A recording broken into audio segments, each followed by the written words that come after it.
What's up? I don't even know where that intro was going.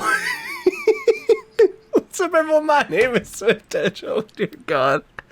Today we're going to be watching some more Monument Mythos. We actually have, I didn't even realize this, we are so close to being done the first season. We have 5 videos left.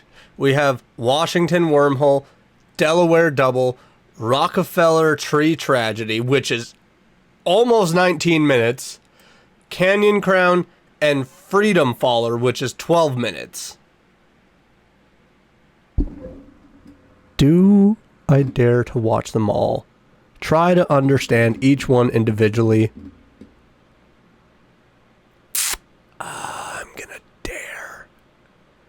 gonna dare to do it. So we're gonna first start with Washington Wormhole. And already by the thumbnail, I know it's gonna be a wild ride. Alright, I am not liking the look of this. The special tree. The forest fell swiftly. Hold on. As the lumberjack swung. I don't have to read it. Except for the special tree, which could not be stung. She missed her friends and the hymns they sung. So she started a tune that broke the man's lung.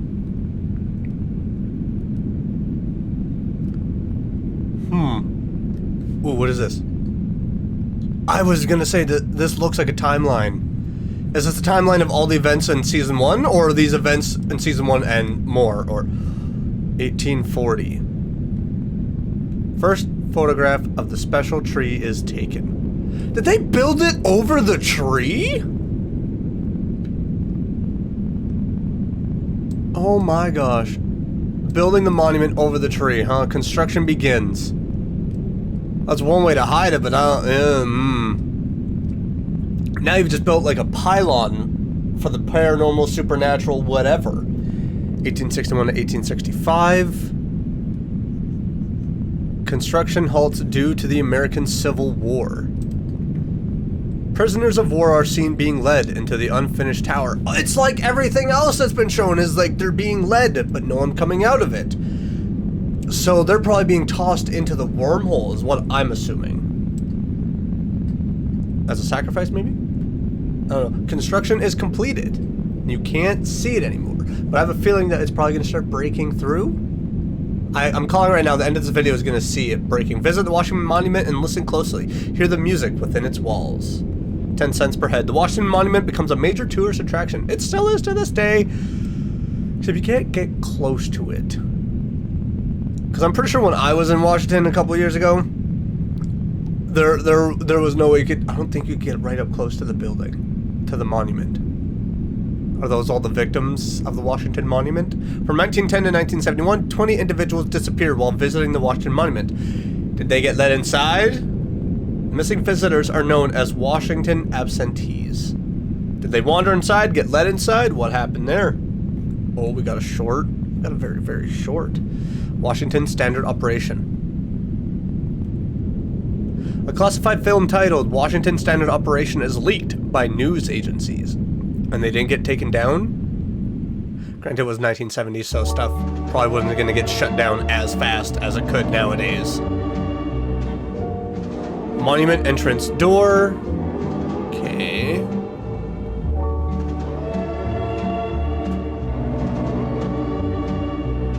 Yeah, because I think when I was there, we weren't allowed at the time to actually go up to it. I'm not too sure. Can you imagine, though, going up to it and just putting your ear to it and just hearing things? I'd be like, nope. If it was this kind of thing, of a pulley system, that's one thing. But if it was music, no, I'd be done. I'm like, nope, I need to see a violinist or a guitar playing at the bottom. What?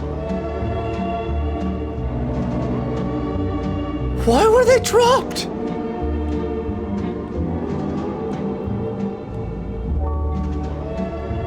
Is this another victim? Or was it someone to make sure that no one saw the body? Year 2000. The infection is nigh. The music of Washington will end. The Washington Monument is vandalized. How would you get up that high and no one see you? The infection is high. The music of Washington will end. Again, when I was in Washington, I noticed how many cameras there were on every single building. How would you have been able to vandalize that and not be seen? How quick were you? How inconspicuous were you? Is this footage from inside the monument or near it?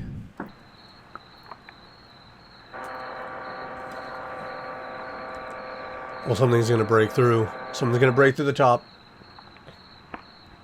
Or the side? Oh, it's not breaking out through the top, it's breaking out through the side. Yeah, it's the branch! It's the tree!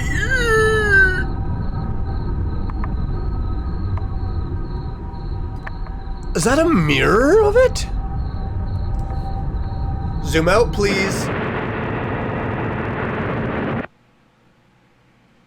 It became the tree. All 19 Washington absentees are found unconscious at the base of the monument. So they were given back?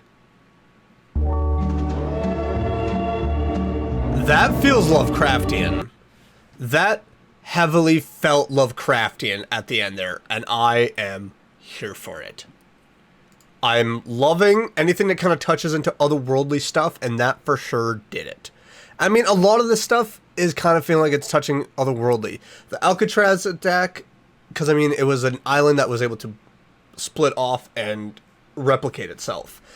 The Air Force One Angel had something that was just dropping packages, and someone pointed out in the comments that it was dropping packages over other monuments that were actually here in Season 1. And then you look at the Liberty Lurker. There's something beneath there, and that could be another, like, portal type area. I don't know. But now we are going to watch Delaware Double. Is the captions on? An accidental discovery made by two fishermen has sent shockwaves across the nation. Sorry. Around 4 p.m. on Christmas Eve, Ralph Grassman and Michael Tillin were reeling in their last batch of catfish when something on the ice caught their eye. It looked like a bicorn, one of those hats from way back when. I had no idea that that's what they were called. Also organized the trip. Grassman walked down the ice to retrieve the hat. When he pulled back the hat from the ice, he tumbled back in shock at the sight of a human scalp, partially exposed in the ice. Tillin walked over and after a brief discussion with Grassman, agreed to remove the rest of the body from the ice. The effort took several hours, but by 10 p.m. the fishermen were able to pull the entire body from the ice with no further damage. Although both men had presumed that the individual was already dead for some time, Tim exclaimed in shock when he reportedly saw the individual's eyelid twitch. Oh, that's... Grassman suggested to immediately take the body home in an attempt to revive the frozen man. They proceeded to carry it back to Grassman's apartment. They laid the body in a full bathtub, gradually raising the water's temperature throughout the night to prevent shock. Smart. Grassman Very smart. This technique from a pulp magazine he had read as a child. At 2 a.m. the following morning, Tillin claimed that an individual briefly regained consciousness and shouted, "Victory or death," while Grassman rested in the living room. By 7 a.m., the frozen individual appeared to have relapsed into a deep coma, which prompted Grassman to phone the local authorities. And that's why he hadn't called medical personnel earlier. Yeah, I was going to say. Reporters that didn't want to risk the lives of the first responders, so they had been driving on slippery roads in the dark. Shortly after Fair enough. phone, paramedics arrived and rushed I was going to ask why the hospital staff weren't called.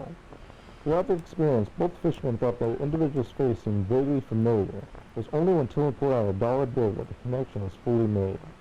When we first dug him out, we moved his clothes so that we could carry him more easily. The clothes weighed a ton because they were completely frozen over. By death, we saw the clothes without ice, and we could have no doubt that we dug out George Washington. Although Delaware State Hospital has declined to comment on the identity and the condition of the man, Grassman brought the bicorn hat from the previous day to the Delaware History Museum, where historians determined the authentic piece from the 18th century.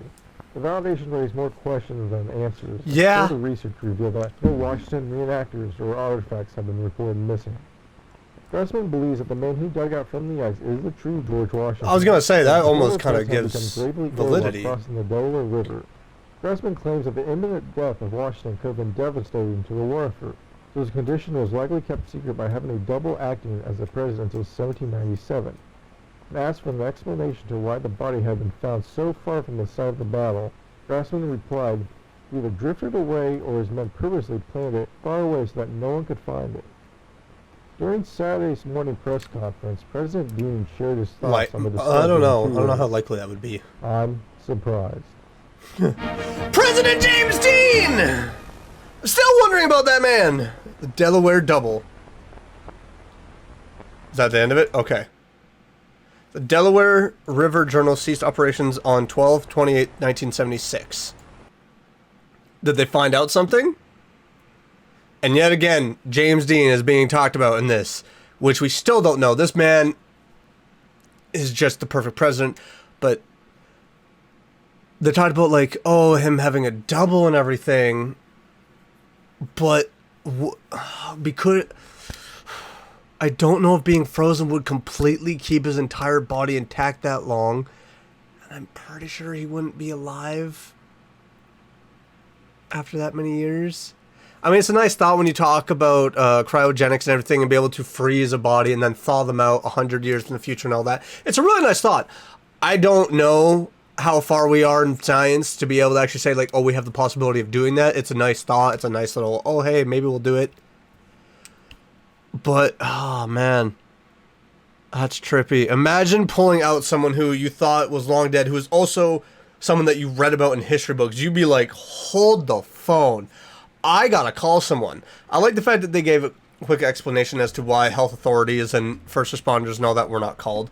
I like that because, you know, road slippery and everything. Because my first reaction would be like, someone call an ambulance. Like, we've found someone encased in ice. They're gonna be able to treat him properly than I will. Holy crap, though. We now are going to watch an almost 19-minute video of Rockefeller Tree tragedy. Are you buckled in? Do you have your snacks? Are you ready to go? For those of you that know what's up, are you ready to type in the comments and explain to me what is all going on? Because I'm ready to read the comments. I'm gonna have questions. A Recollection of the Tragedy by John D. Rockefeller. Virginia in Wonderland by Virginia. Alright, tell me the story.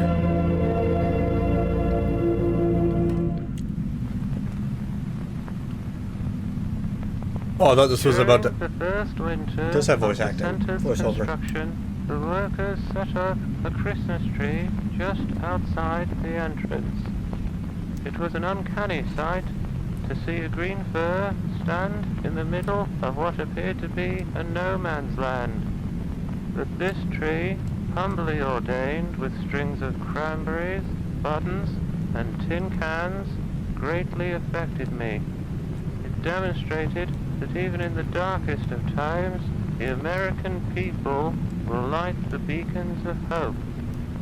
I thought it could be the start Beautiful. of a great and inspiring tradition, so I traveled north to Babylon in search of a Christmas tree for the following year. You went to Babylon of all places?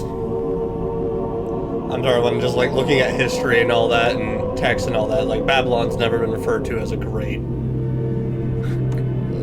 Is that the you have Google. For 12 days and 12 nights, Mr. Rockefeller looked for the best tree in the forest. How about this one, Mr. Rockefeller? No, it's much too short. You need a grand tree. How about this one, Mr. Rockefeller? No, it's much too tall. How about this one, Mr. Rockefeller? No, it's much too average. Mr. Rockefeller soon feared that he would leave empty-handed. Then, Isn't the tree on there the right now 12th night, huge? just as he was packing up his stuff, Mr. Rockefeller heard the sweetest tune in the air. It sounded as though the very wind itself had fallen in love. I'd be He and questioning his the music. men followed the song and found themselves at the base of a very, very special tree. That's not How at all about very this one, nice. Mr. Rockefeller? It's perfect. That does not look like For a the nice rest of tree. the night, the men swung their axes at the special tree. I don't trust Chop, that. chop, chop. However, when the sun rose, the tree was still standing. Their axes had left no marks at all. Mr. Rockefeller was surprised.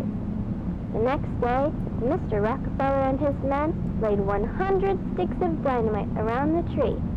3, 2, 1. No way would they be that close. Yet, the special tree continued to stand. Mr. Rockefeller was surprised. So Mr. Rockefeller decided to hire the best team of grave diggers to take the tree out of the ground. I would not dig that out After at a week all. of digging, they told Mr. Rockefeller the tree will be out in 3 years at this rate. Mr. Rockefeller was surprised that he decided to let the grave diggers work. He would pick the next 3 best trees for the next 3 Christmases. But by the 4th year, the special tree was ready to display.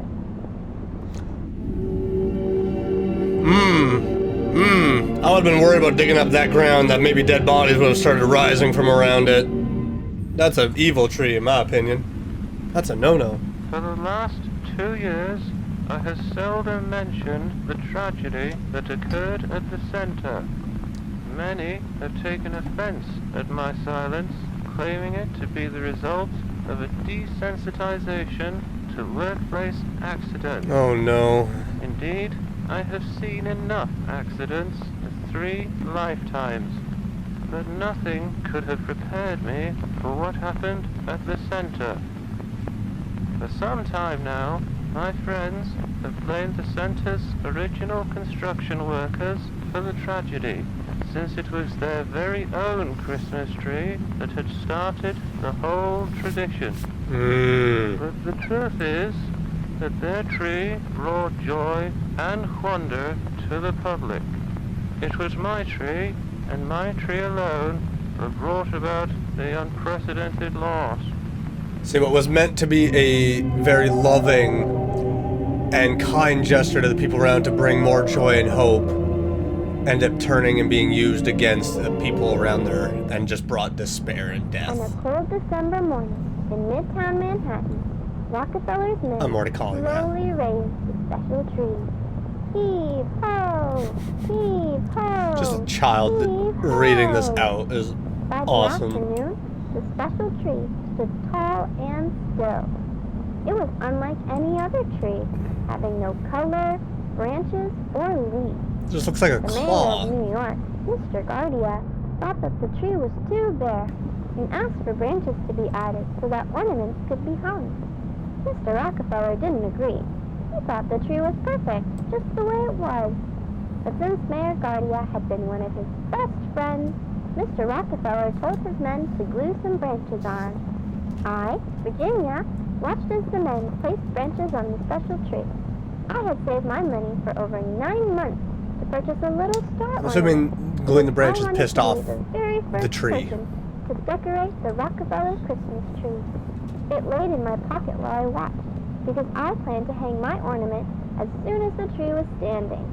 After the final branch had been added and all the men left, I quickly ran up to the tree. But to my astonishment, the lowest branch of the tree was over twice my height. I jumped as high as I could, but still, the lowest branch was out of my reach. I was very disappointed. I wanted to be the very first person to decorate the tree, but now I had no chance. Aww. Unless I called my friends. Oh At no. once, I began counting my friends on my fingers. There was Helen, Charles, What happened to these Elizabeth, children? Alice, Joseph, Elsie, Orville, Edith, Olive, and Philip. 10 friends that I could ask for help. Oh Then no. I realized that 10 friends standing on each other's shoulders Bad would idea. put me at the very top of the Christmas tree. Such a bad My idea. friend could be the first and the tallest. Without a second to spare, I ran from door to door asking for help. Knock, knock, knock. Helen, are you there? Knock, knock, knock. Charles, are you there? Knock, knock, knock. Elizabeth. I would have been like, no, I'm not home. I'm not helping you with that tree. I gathered all 10 of my friends at the bottom of the Rockefeller Christmas tree. I told them my plan, to have them all stand on each other and form a ladder for me to climb to the top. My friends understood my excitement, and they quickly started to climb onto each other's shoulders. Ow! Helen had stepped on Charles' fingers. Ow! Charles had stepped on Elizabeth's fingers. Ow! Elizabeth had stepped on Alice's fingers. After many groans and tumbles, my friends formed a sturdy ladder. I don't like the look I of those began children to next to the climb. branches.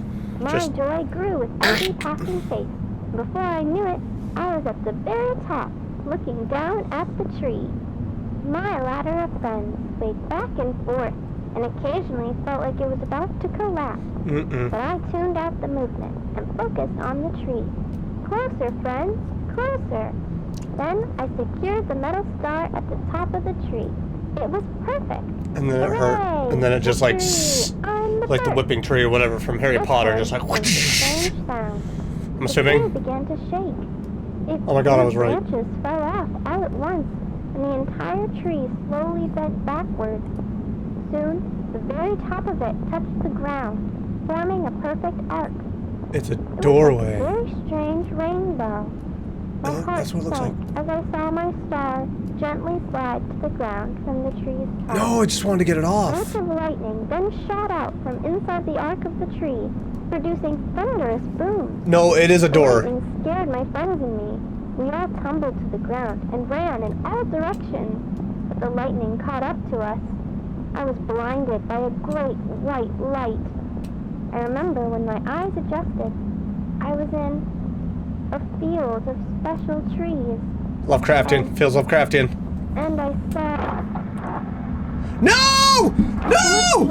no! To the street where my friends and I had been struck. I wanna by the know! lightning. We were all on the ground, being attended to by other people. I had scratched my legs badly, and I could see that my friends were also hurt.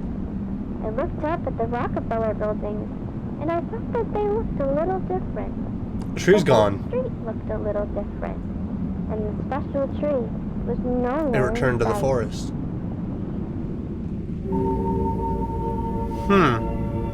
Okay, so then what was the tragedy that befell everyone?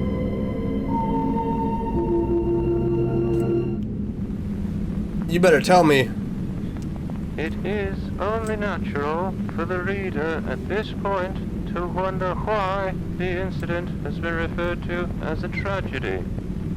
There had been no loss of life, and, aside from a few temporary scorch marks on the center, Okay, so no one died, damage thankfully. to the surrounding property. I, too, assumed it was a mostly inconsequential event, likely an electrical accident whose effects were exaggerated by the children at the scene. I don't know, I'd look at those marks and be like, they grateful saw that something. every life involved had been spared. A death at the center would have weighed heavily on my mind for some time. But when I encountered the results of the children's medical examinations, I wished that a death had occurred in place of the unfathomable. It's kind of a harsh thing to wish and want upon someone. So what happened then? My mom and pa visited me at the hospital, but they looked completely different. Ma looked worried.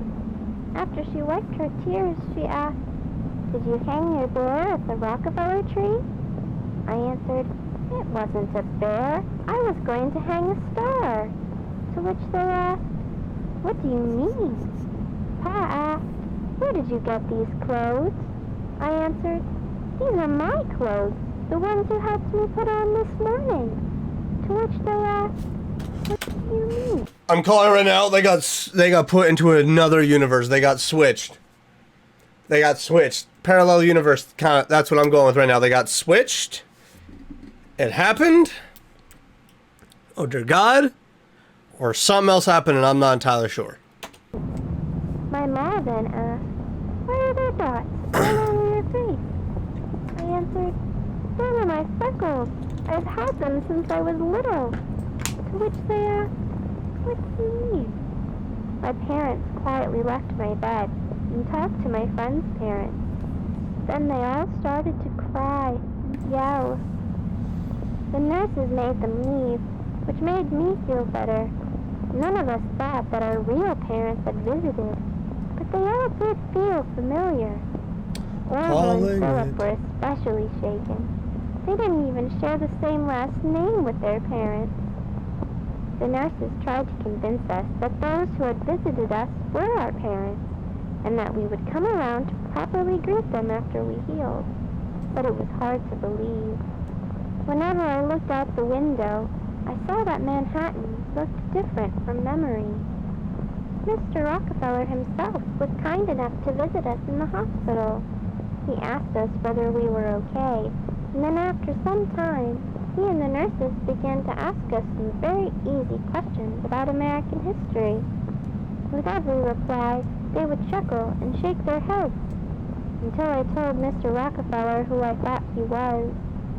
He chuckled at first, and then became silent, as if the simple fact had deeply affected him. He had asked all my friends a few more questions about himself. I would like to know these questions and the answers. He seemed a little more scared. Mr. Rockefeller quietly stood with the nurses for a while before he wished us a Merry Christmas and left. That evening, the nurses took x-rays of us to make sure we hadn't broken our ribs.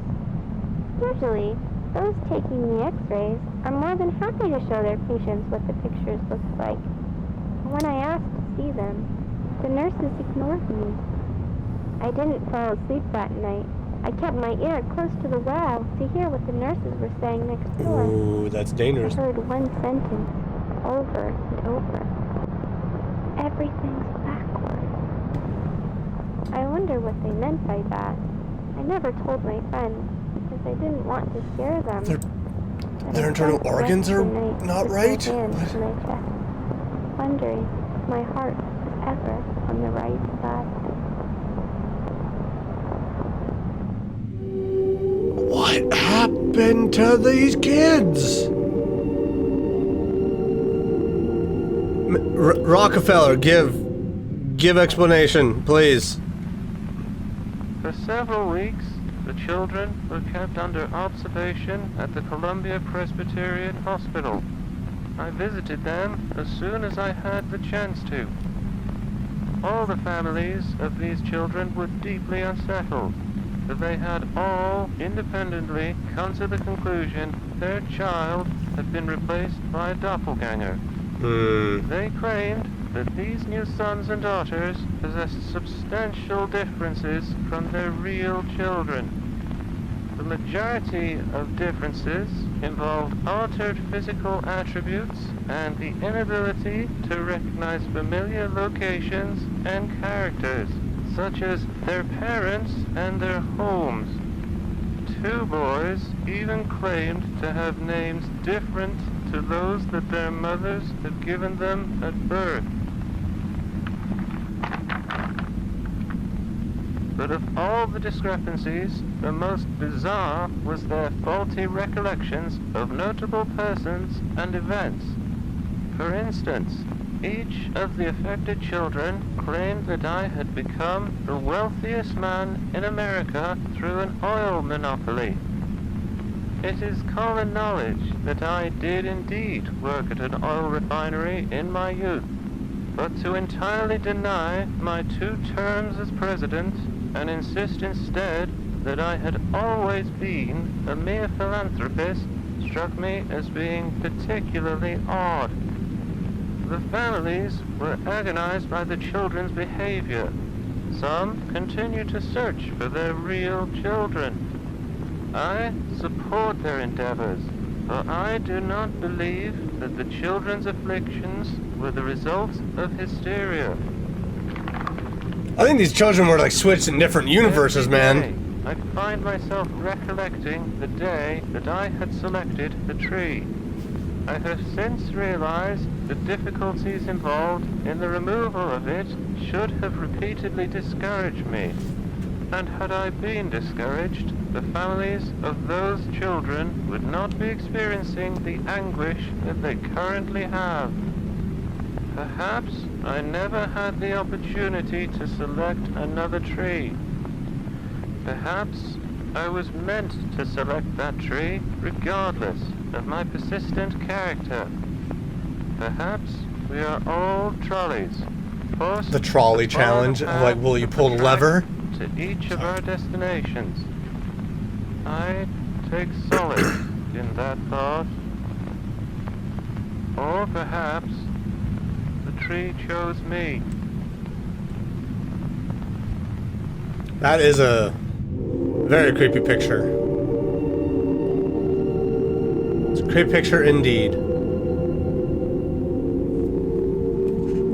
Many, including my father, believe that the 1934 Christmas tree vanished. This is untrue. I have seen it wandering in the plaza on many occasions, and it resembles a man far more than any tree. What? John D. Rockefeller Jr.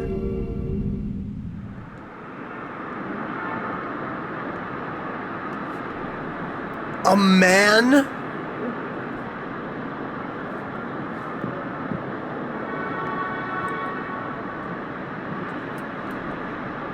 Okay, where am I looking? Is that it?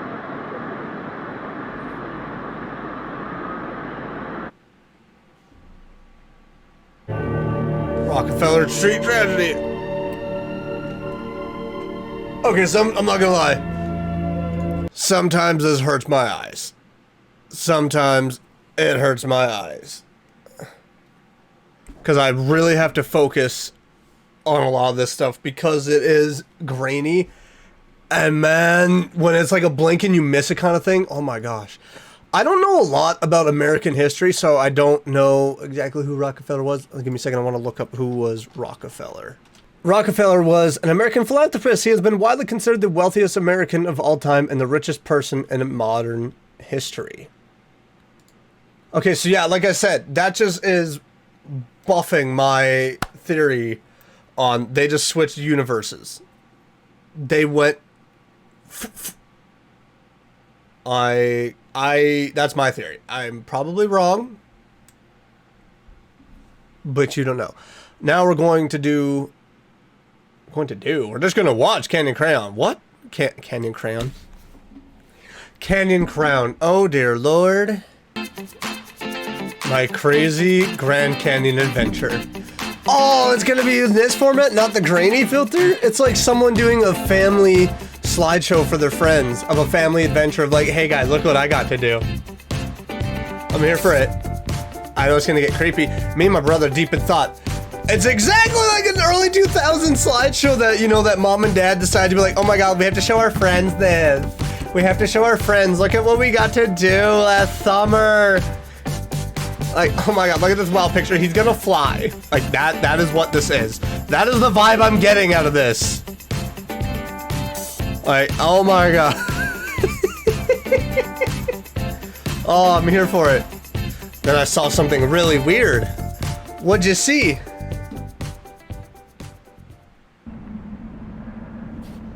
Oh, now it just got tense. Thank you for that.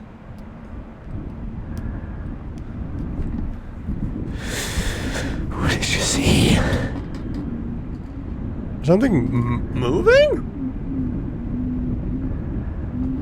Made the whole place smell like vinegar. I don't know if you've recently walked down a grocery aisle where they have those gigantic jugs of it. It doesn't smell that bad, thank God, but every now and then you can get a whiff of maybe an open or leaked bottle and it smells horrible. Now we're back to the fun family jams. Rock on! Rock on, you know, because you know where we are. Nobody gets my humor in this family. I'm just analyzing every picture, then I saw it again. I'm analyzing this picture to see if anything is off. What was that? What was that before?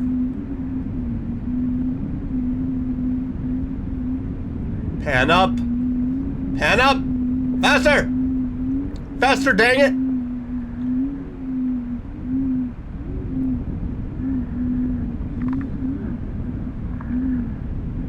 Is that it? Is it just clinging to the side of the canyon? Of one of the cliffs?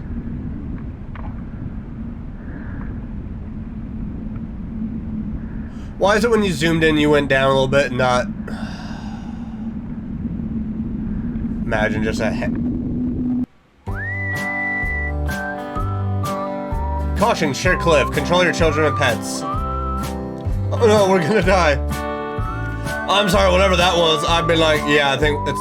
Children, it's time to leave. Usher the children in the vehicle. Drive away. Mr. Squirrel.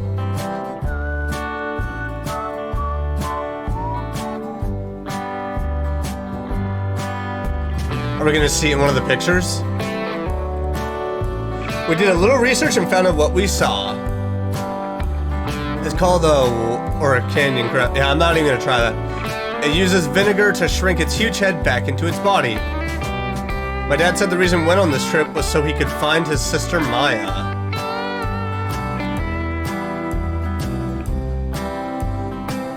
What? I think that was Maya. What?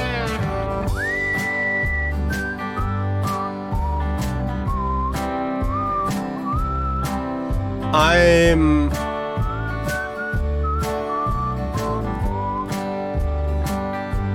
head off trail.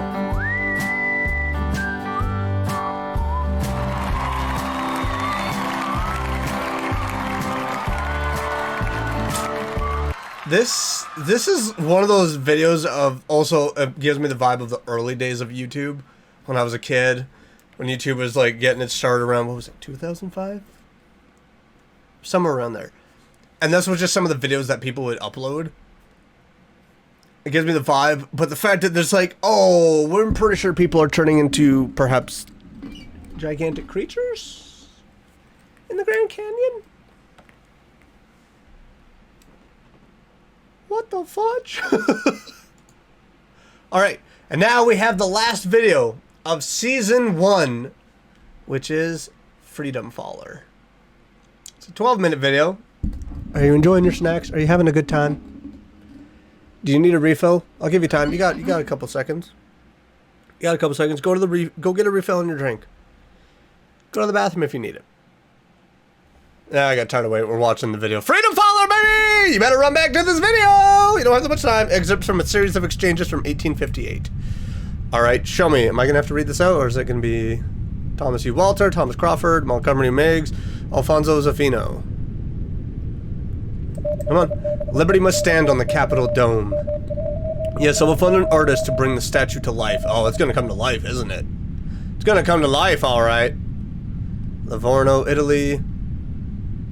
So they're just now going back and forth. Would you provide a design for this statue? Most certainly. Yeah, whatever you made it with, it's going to become monster. Freedom 1, Freedom 2, Freedom 3. Freedom 3 will do, but change her cap. I'll remove the cap and begin to cast. 6 weeks later. Oh, man. Freedom is difficult to cast. Apologies for delays. 3 weeks later. Is Freedom on her way?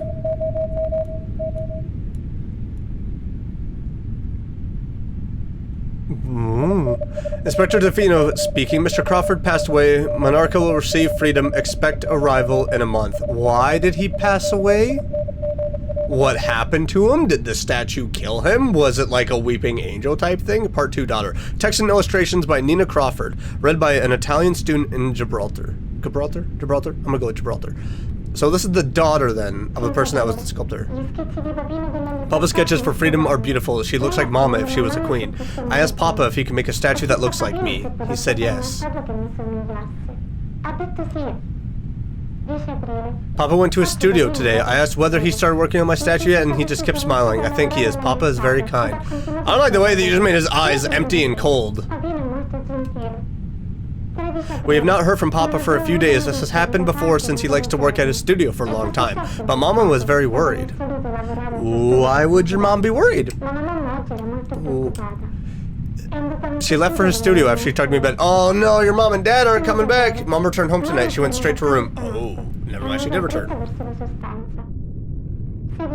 Inspector Zavino came by today. He asked us about Papa and then went to Mama's room. A few moments later, more men showed up. Mama was crying. She kept yelling.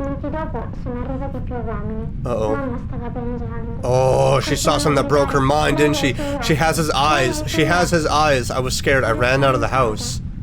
The statue took his eyes? I remember Papa telling Mom about how the statue would be put on a ship named Monarcha. I went to the docks and found her anchored nearby. Next to the ship were some boxes.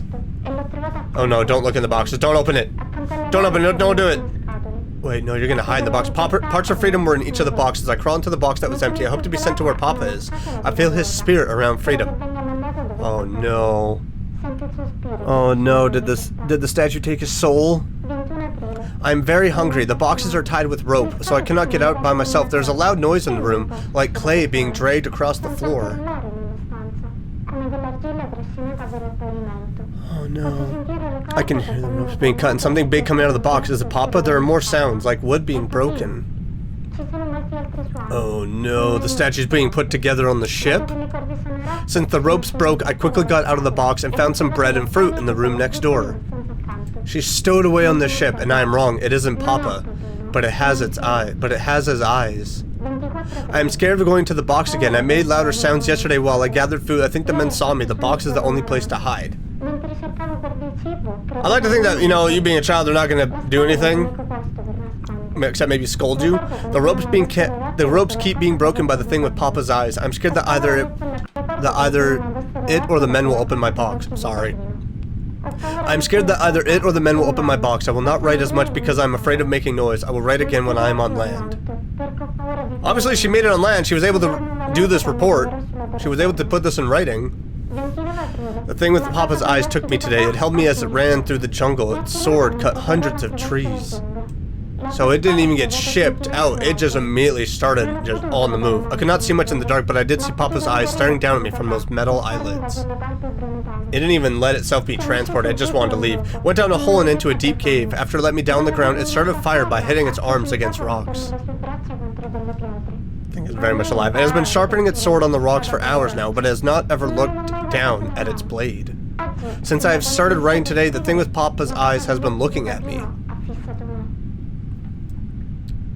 That's why in the picture of her Papa, like, his eyes are just so prominent.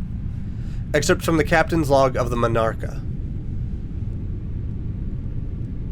Date, 19th April. 6 crates were loaded at dawn. They are heavy, each containing a part of a large sculpture. Inspector Zeffino told me that it is the goddess of freedom. Each crate was fastened with ropes in the storage room. No sliding is possible. We left Livorno at noon. We landed at Gibraltar at dawn. The ship took hours to steer into port. There were many, many holes in the storage room. Each one allowed enormous amounts of water to enter. Without the tar, we would have sunk in 3 days. That's not good. Okay, now I think we can actually read fine, because I think the first excerpt was cut off for a reason. We opened the crates for customs officers. The crates were empty. Oh no. And then did it start attacking people on the ship? You would think if it was around on the ship, it would just start destroying the entire ship and everyone around there. Written and read by Commissioner H. Morgan. On the morning of April 29th, we received numerous reports regarding a tremendous force that rushed up the rock, which tore down hundreds of trees and created several landslides throughout the previous night. One civilian likened the phenomena to the work of a gigantic crazed power. Due to the sheer number of reports and the high level of concern in the surrounding community, I deployed myself along with 13 officers to the rock in search of an explanation. We discovered that there was indeed a newly forged trail through the dense foliage stretching almost the entire height of the rock. It was freedom. The trail was astonishingly linear, with no bends in the path. The cuts to the trees themselves were precise. The downed trees continued to be worn to the touch, presumably due to the extreme speed of this force. A few fires present along the trail were extinguished by fellow officers as we traversed the rock. The path ended at a large crevice in the ground, which looked to be an entrance to a large underground cavern. Don't go in it. After requesting additional men and equipment, Officer Hadley descended into the crevice. It was not long until Hadley exclaimed in fright and urged us all to enter. I wouldn't. Within the following hour, the majority of us were in the cavern, which appeared to be an undiscovered offshoot of Sir Michael's cave. In the middle of the location stood a plaster model of a tall Greco-Roman statue of a woman. Surrounding this sculpture were the splayed remains of an individual, flattened like a set of clothes. A hollowed-out torso was stretched a quarter of the way up the statue, the sight of which compelled a few of the officers to exit the cabin. The human remains were collected and sent to the morgue, while the sculpture was cleaned and lifted out. A little girl died in there. Blade, held in its right hand, matched the cuts present on the downed trees. Despite the fantastical implications of this detail, the Gibraltar police force officially concludes that the work of the crazed fella was nothing more than the result of heavy winds. During a secondary investigation, a journal was discovered in the cabin. A translation of its Italian text is in progress. We know the translation, unfortunately. Craftsman. Freedom, written by Philip Reed, not Philip Freed. It's Philip Reed. I was about to say Philip. Yeah, I was about to mess up. Arrives the tight-knit wooden ship. Whoa, buddy. The plaster body is absent. Instead, a tall, wounded woman sleeping in its vessel, donning a helmet wrapped in a robe, clutching a sword and a damaged shield.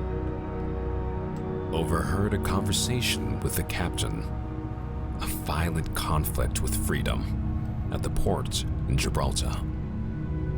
They tell me inside her is the plaster, and I walk away, silently believing Freedom craved liberation so terribly she tried to take it for herself. But off the ship, she was dragged away. Freedom locked up. Freedom in chains. They tell me I have to take it out of her. So hook, rope, peel, and pull. When it was done, Freedom stood motionless. Freedom stood still. Jeez, I see the final bronze woman, and I feel as if, maybe even hope, she is only dormant now, and will awaken again. Please don't awaken. We don't want you to awaken, but I'm assuming we're gonna see it move. It's awakening. Anti-Dean Associate storms U.S. Capitol. Millions look on in horror during attack on democracy. Oh no, and the statue's going to move. The Statue of Freedom is shot down by 88 gunfire. No.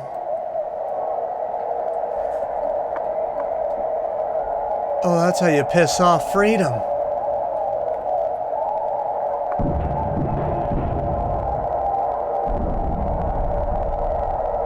Well, he got shot down.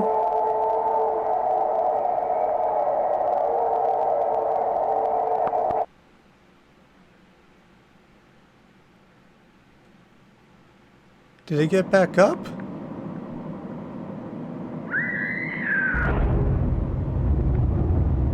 He got back up.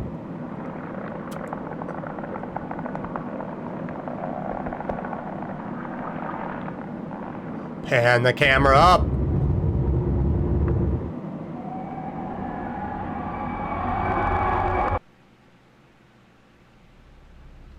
I decided to go pay everybody outside a little visit. That's what the screams were. Holy fudge, man. Season 1 of Monument Mythos has now been done. That, oh my gosh, I can't wait to start season 2, but yo, there's so much in here, and the fact that it's all within one universe, it's all deeply connected, it's just, holy crap, dude. This is nuts. Again, Mr. Manicore, fantastic job.